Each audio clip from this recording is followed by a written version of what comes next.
જેવા છે હેમજા જેવા હકીકત આમ તો મગજમાં ઉતારી દે.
દુનિયા નહીં હાલતી, દુનિયામાં હું બેઠો હોય મારી દ્રષ્ટિમાં હું હાલતો હોય આમાં બધા બેઠા બધાને ખબર જ હોય.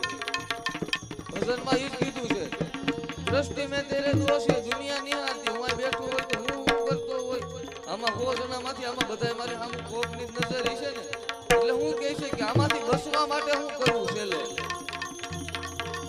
સમતા કાંજન આંજલી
so